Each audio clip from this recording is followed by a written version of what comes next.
प्रियो, आज हम मत्ती की इंजील से कुछ बातें करेंगे और उन बातों पर ध्यान देंगे जो मसीह ने सलीब पर चढ़ने से पहले लोगों को कही।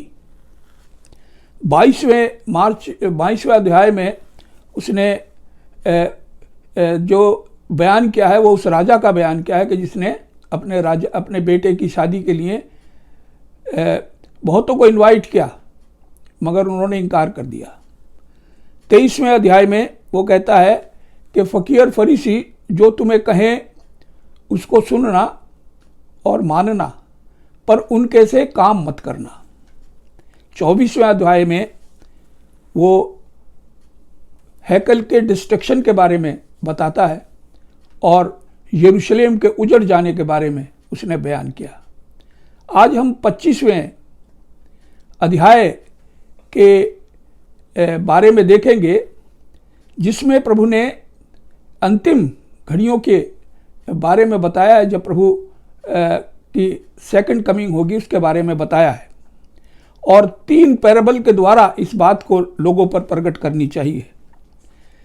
पहला पैराबल उसने 10 कुंवारियों का दिया जिसमें 5 समझदार कुंवारियाँ थी और 5 बेवकूफ़ कुमारियाँ थी। और दूसरे पैराबल में जो 14 से और 30 आयत तक वर्णन है वो उसने उस मनुष्य के समान बताया जिसने अपने दासों को बुलाया और हर एक को उसकी औकात के मुताबिक टैलेंट दे दिए, अपनी संपत्ति सौंप दी। और तीसरा जो पैराबल है उसमें प्रभु ने जिक्र किया है कि जब प्रभु आएगा न्याय करेगा तो बकरियों को और भेड़ों को अलग अलग करेगा। प्रियो, ये बातें किस बात का आह्वान करती हैं, किस बात को बताती हैं कि जब प्रभु आएगा तो क्या होगा। तो आज हम सिर्फ पहले 2 पैराबल्स के ऊपर बात करेंगे। मत्ती 25 बाब के एक आयत से और 30 आयत तक और 31 आयत से आगे बात करेंगे। इस चैप्टर में प्रभु ने जो बात बताई है वो है कि हमें तैयार रहना है। एक तैयारी की बात की है प्रभु ने। पहले पैराबल में उन्होंने 10 कुंवारियों के विषय में बताया जिनमें 5 समझदार थी और 5 बेवकूफ़ थी। ये 10 दूल्हे से भेंट करने के लिए आई थी। 5 के पास कुपियाँ तो थी और ऑयल भी था, पर 5 के पास कुपियाँ तो थी पर ऑयल नहीं था। कुपियाँ लैंप हमारे आउटवर्ड स्पिरिचुअल लाइफ और फेथ को दर्शाता है। ऑयल हमारे वास्तविक इनर स्पिरिचुअल जीवन को प्रदर्शित करता है। ऑयल आत्मा को दिखाता है। प्रियो, ये मसीही समाज का एक चित्र है जिसमें हर एक मसीही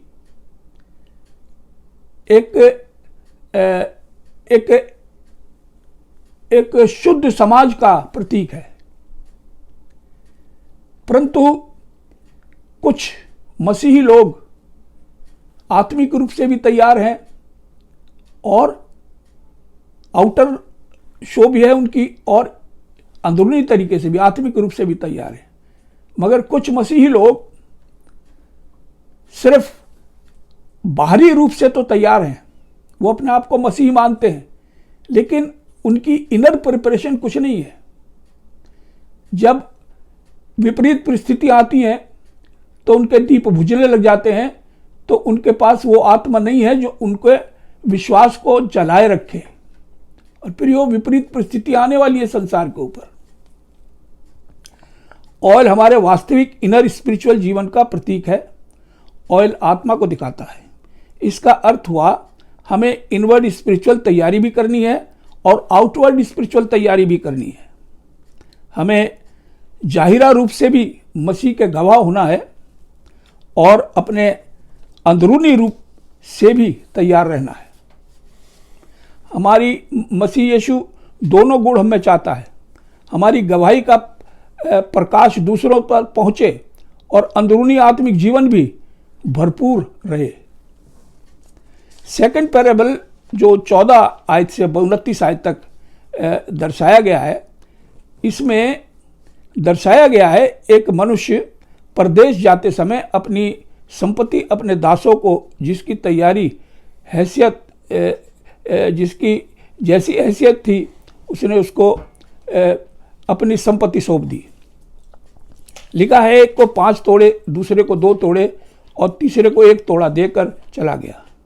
पहले और दूसरे ने तो एक ने 5 से 5 बनाए और दूसरे ने 2 तोड़े से 2 बनाए, परंतु तीसरे ने उस तोड़े को जो उसको मिला था उसे जमीन में गाड़ दिया।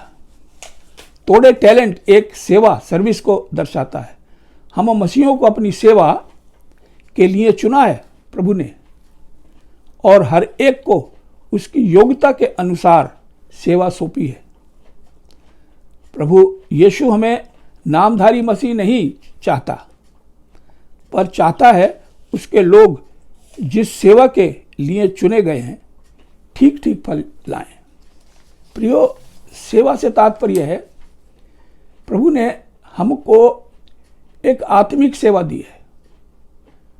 प्रभु ने हमको एक वो सच्चाई प्रकट की है जो वो चाहता है कि हम जहाँ भी हैं उस सच्चाई को दूसरों को उसके बारे में बतलाएं और दूसरों के जीवन को बचाएं। हो सकता है हमारी हैसियत सिर्फ इतनी है कि हम अपने घर पर रहकर अपने बच्चों को अनंत जीवन के बारे में तैयार कर सकें, बुरे समय के में खड़े रहने की एनकरेजमेंट अता कर सकें। किसी को जो टैलेंट दिया है वो ये टैलेंट दिया है कि वो दूसरों को, अपने घर के बाहर के लोगों को प्रभु के लिए तैयारी कर सके, उनको एनकरेज कर सके, और इसी तरीके से हर एक की हैसियत के मुताबिक उसको दर्जा दिया है। बहुतों के पास ये टैलेंट है कि वो बड़े स्पीकर्स के समान दूसरे स्थानों पर खड़े हो सकते हैं और सैकड़ों हजारों लोगों को प्रेरित कर सकते हैं। प्रभु जब आएगा तो हर एक उस अपॉर्चुनिटी का जो उसको मिली है प्रभु तलब करेगा। मत्ती 25:19 में लिखा है, बहुत दिनों के बाद उन दासों का स्वामी आकर उनसे लेखा लेने लगा। जब प्रभु आएगा तो हर एक चीज का हिसाब मांगेगा, हम ही से मांगेगा। लिखा है जिन 2 दासों ने प्रभु के लिए लाभ कमाया था आशीषित हुए, पर जिसने टैलेंट भूमि में गाड़ दिया था उसने शाप कमाया। 28 आयत में लिखा, इसलिए वह तोड़ा उससे ले लो और जिसके पास 10 तोड़े हैं उसे दे दो। फिर 29 आयत में लिखा, क्योंकि जिसके पास है उसे और दिया जाएगा और उसके पास बहुत हो जाएगा, परंतु जिसके पास नहीं है उससे वह भी जो उसके पास है ले लिया जाएगा। प्रियो, इसका क्या अर्थ है? प्रभु कहता है कि जिसके पास वो 1 तोड़ा था वो लेकर उसको दे दो जिसके पास 10 तोड़े हैं, और फिर कहता है कि जिसके पास है उसको और दिया जाएगा और उस पर बहुत हो जाएगा। इसका क्या अर्थ है? प्रियो, बाइबल में हमें एग्जाम्पल मिलता है दाऊद का और साउल का। साउल को एक अपॉर्चुनिटी दी गई कि वो इज़राइल का राजा बने, लेकिन उसने उस अपॉर्चुनिटी का दुरुपयोग किया और प्रभु की आज्ञा के हिसाब से नहीं चला। लेकिन दाऊद विपरीत परिस्थितियों में भी उसने प्रभु की आज्ञाओं को नहीं छोड़ा, और हम देखते हैं कि प्रभु ने साउल का राज्य छीन लिया और किसको दे दिया? दाऊद को दे दिया। इसी तरीके से प्रियो, जो आत्मिक रूप से तैयार नहीं होगा उससे जो भी आत्मिक आशीष उसको मिली है प्रभु उसको छीन लेगा और फिर उसके लिए बड़ी बेचैनी का समय आ जाएगा। इसलिए प्रभु चाहता है कि जब तक उसके पास समय है वो उस तोड़े से, उस आशीष से जो प्रभु से उसको मिली है, वो अपॉर्चुनिटी जो उसे मिली है, उससे प्रभु के लिए डिविडेंड कमाए, लाभ कमाए, ताकि आशीष पाए। परमेश्वर हर निकम्मे दास के साथ ऐसा ही करेगा अगर हम समय से ना चेते। कैसे? उसकी आशीष लेके उसको दे देगा जिसके पास आशीषों का भंडार प्रभु ने दिया है। हम देखते हैं कि सैमसन ने प्रभु की आशीषों का दुरुपयोग किया। जो तोड़ा उसको दिया गया था उसने उसका दुरुपयोग किया और क्या कमाया? अंधा हो गया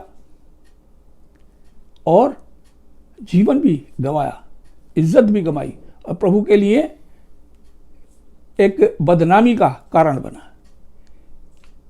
इस पैरेबल का मॉरल लेसन हमारे लिए क्या है? परमेश्वर ने हर मसीही को कोई ना कोई अच्छा गिफ्ट दिया जिसके द्वारा हमें परमेश्वर की महिमा का धन कमाना है, प्रभु के लिए कुछ करना है। प्रियो, यह आत्मिक बात है, शारीरिक बात नहीं है। शरीर की सब बातें तो सपने की तरह जाती रहती हैं। हमारे जीवन भी सपने की तरह खत्म हो जाते हैं, सालों हमारे सपने की तरह खत्म हो जाते हैं। प्रभु ये आत्मिक बात कर रहा है, उस आत्मिक जीवन की बात कर रहा है जो कभी भी खत्म नहीं होगा, जो इटर्नल है। उसके लिए हमको कमाई करनी है। संसारिक तो आप नौकरी करते हैं और 60 साल के बाद आपको निकाल दिया जाता है। लेकिन प्रियो, प्रभु के लिए जो हम सेवा करेंगे, प्रभु कभी हमें अपने राज से निकालेगा नहीं, बल्कि और भी हमको देता चला जाएगा। जितने मैच्योर होते जाओगे उतना और भी मिलता चला जाएगा। प्रभु चाहता है कि हम मैच्योर मसीह हों और स्वर्गीय राज के लिए खतरा उठाने में भी संकोच नहीं करना चाहिए प्रियो, क्योंकि जो स्वर्गीय राज है वो अनंत का राज है, वो कभी खत्म होने वाला राज नहीं है। इसलिए अगर कहीं पर हमको कुछ खतरा भी दिखाई देता है तो भी हमें आगे बढ़ना है, पीछे नहीं हटना है। प्रभु कर्मागत उन्नति चाहता है, प्रभु अपने लोगों में एवोल्यूशन चाहता है, प्रभु एक्टिव मसीह जीवन चाहता है, स्पिरिचुअली एनकरेज जीवन चाहता है। प्रियो, स्टैग्नेटेड मसीही जीवन प्रभु नहीं चाहता, रुका हुआ जीवन नहीं चाहता। रुका हुआ पानी गंदा हो जाता है, उसमें बदबू आने लगती है। प्रभु ऐसा जीवन नहीं चाहता, रुका हुआ जीवन जिसमें बदबू उठने लगे। वचन में लिखा है फेथफुल मसीही जीवन रिवार्ड के हकदार होंगे। जो फेथफुल हैं वही रिवार्ड के हकदार होंगे प्रियो। अगर हम फेथफुल नहीं हैं तो हम रिवार्ड की इच्छा छोड़ दें। प्रकाशित वाक्य 3 बाब की आयत में लिखा है, जो जय पाए उसे सिंहासन प्राप्त होगा। अपने 7 सिंहासन पर बैठाएगा प्रभु, ये वादा है उसका। लेकिन किन के लिए है? जो विश्वास योग होंगे। प्रियो, प्रभु हमें कब विश्वास योग मानेगा? जब हम प्रभु की आज्ञाओं के अनुसार उन तोड़ों को दुरुपयोग ना करके उनके द्वारा प्रभु के लिए डिविडेंड लाभ कमाएंगे। 2 तिमोथी 4 बाब के 8 आयत में लिखा है, जो उसके प्रगट होने की बाट जोते हैं प्रभु उनको मुकुट प्रदान करेगा। मुकुट पर 5 किस्म के मुकुट हैं प्रियो, जो प्रभु उन लोगों को जो प्रभु के साथ साथ जीवन बिताया है, जिन्होंने प्रभु के लिए डिविडेंड लाभ कमाया है, प्रभु उनको उन ताजों से सुसज्जित करेगा, सजाएगा। प्रियो, सावधान रहो, अपॉर्चुनिटी हमेशा आपका वेट नहीं करेगी। कोई भी अपॉर्चुनिटी जो प्रभु ने आपको दिया वो हमेशा आपका वेट नहीं करेगी। आज हमारा है, कल हो सकता है बहुत देर हो जाए। प्रियो, कल हमारा नहीं है। हो सकता है हम रहें ना रहें, हो सकता है ये संसार रहे ना रहे, हो सकता है कि प्रभु विराजमान हो जाएं, प्रभु आ जाएं। प्रियो, हमें तैयारी का समय है। अपॉर्चुनिटी वेट नहीं करती। हम सोचते हैं हम सब कुछ जानते हैं, पर कुछ नहीं जानते। यिर्मयाह 19:17-9 में लिखा है, मन सबसे अधिक धोखेबाज है, सबसे उत्तम बात है, हमें प्रभु की बात मानने में सावधानी बरतनी होगी और समय रहते कदम उठाना होगा। समय रहते कदम उठाएंगे, कामयाब होंगे प्रियो। लेकिन अगर एक भी कदम समय से नहीं उठाया प्रियो, हम पीछे रह जाएंगे। एक अशुद्ध विवेक, डिफाइल कॉन्शियस उस विंडो के समान है जिसके ऊपर गंदगी छा जाती है, और गंदे शीशे के समान है जो प्रकाश को रोकता है। कोई भी विंडो का शीशा अगर उस पर धूल जम जाए, गंदगी आ जाए, तो बाहर का प्रकाश अंदर आने में मुश्किल होगा, प्रकाश अंदर नहीं आ सकेगा। मत्ती 6 बाब की 22 और 23 आयत में लिखा है, यदि तेरी आंख बुरी हो तो तेरा सारा शरीर भी अंधियारा होगा। प्रियो, अगर हम संसार को देख के, उसकी चमक धमक को देख के संसार को ही देखते रह जाएंगे और प्रभु के नहीं देखेंगे, प्रभु के ऊपर ध्यान नहीं देंगे, तो क्या होगा? प्रभु का वचन बताता, ऐसा व्यक्ति, ऐसी आंख अगर है तो समझ लो अंदर अंधियारा ही अंधियारा है। अगर हमारी नजर ऐसी है, हमारा देखना ऐसा ही है, तो हमारा अंतःकरण अंधकार से भर जाएगा। अनकन्फेस्ड सिन एक ऐसी बीमारी है के समान है जिसका कोई इलाज नहीं। अगर हम पाप से कन्फेस नहीं किया अभी तक, तो वो कैसी बीमारी के समान वचन बताता है? ऐसी बीमारी जो लाइलाज है, वो एक कैंसर के समान है। कंप्रोमाइजिंग जीवन एक कैंसर के समान है। फॉर एग्जाम्पल, सख्त दिल लोग सच्चाई से वाकफ रहते हुए भी सच्चाई को नकार देते हैं। क्या लिखा है? सख्त दिल लोग सच्चाई से वाकफ रहते हुए भी सच्चाई को नकार देते हैं। सच्चाई से वाकिफ हैं। कितनी दफा प्रभु के वचन ने उनको कायल किया, लेकिन क्या होता है?